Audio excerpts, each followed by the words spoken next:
Students இப்போ வந்து நம்ம 2.4ல 8th சம் தான் பார்க்க போகிறோம். இது ரொம்ப ஈஸி. பாருங்க, அவங்க கொடுத்துருக்காங்க பிரின்சிபல் பிகம் 17,000. அதாவது பிரின்சிபல் வந்து நம்ம குறிப்பிட்ட அமௌண்ட் வந்து 17,000 ரூபாய் ஆயிடுச்சு சொல்றாங்க. அப்போ அமௌண்ட் தான் என்னது 17,000. இன்ட்ரெஸ்ட் எவ்வளவு 12%. இயர் எவ்வளவு 3 years. Right. Find amount of பிரின்சிபல்னு சொல்றாங்க. ஓகே, இப்போ கொஸ்டின் பொறுத்த வரைக்கும் நம்ம என்ன பண்றோம் பாருங்க. இந்த அமௌண்ட்டுக்கு என்ன ஃபார்முலானா amount A equal to principal plus interest, simple interest. சரியா? ரைட். இப்போ அமௌண்ட் வந்து எவ்வளவு 17,000 ரூபா ஈக்குவல் டு பிரின்சிபல் எவ்வளோன்னு நம்மளுக்கு தெரியாது. பட் சிம்பிள் இன்ட்ரெஸ்ட்டுக்கு நம்மளுக்கு என்ன தெரியும்? PNR/100 நம்மளுக்கு தெரியும். ரைட். இப்போ நம்மளுக்கு எல்லாமே தெரியும்ல, இதுக்கு அப்ளை பண்ணுங்க. P நம்ம என்ன பண்ணலாம்? காமனாக வெளியே எடுத்துடலாம். So 1 + NR/100. இப்போ 17,000 ஈக்குவல் டு P1 + என்னோட வேல்யூ எவ்வளவு 3, ஆரோட value 12/100.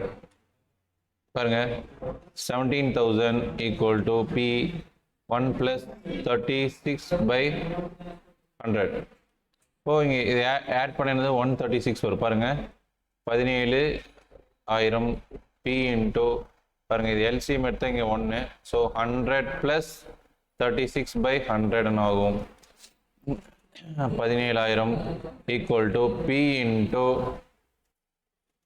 136/100. 17,000 into 100 divided by 136 equal to P. இப்போ இதை சிம்பிளிஃபை பண்ணணும். இதை சிம்பிளிஃபை பண்ண என்ன கிடைச்சிரும்? Pயோட வேல்யூ கிடைச்சிரும். பாருங்க, சிம்பிளிஃபை பண்ணுறதா கொஞ்சம் சிரமமான விஷயம். ஸோ இதை வந்து நம்ம டிவைட் பண்ணணும். டிவைட் பண்ணுறதா ரொம்ப கஷ்டம்.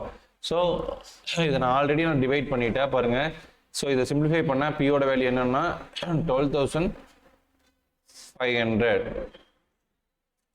வருது. ஓகே, ஸோ பாருங்க, இதையும் நம்ம அடிச்சானே எவ்வளோ வரும்னா 125 டைம் வரும். ஸோ 125 × 100 12,500. ஓகே, ஸோ இப்போ Pயோட வேல்யூ எவ்வளவு 12,500 ருபீஸ். இதுதான் பிரின்சிபல் அமௌண்ட். Okay, thank you.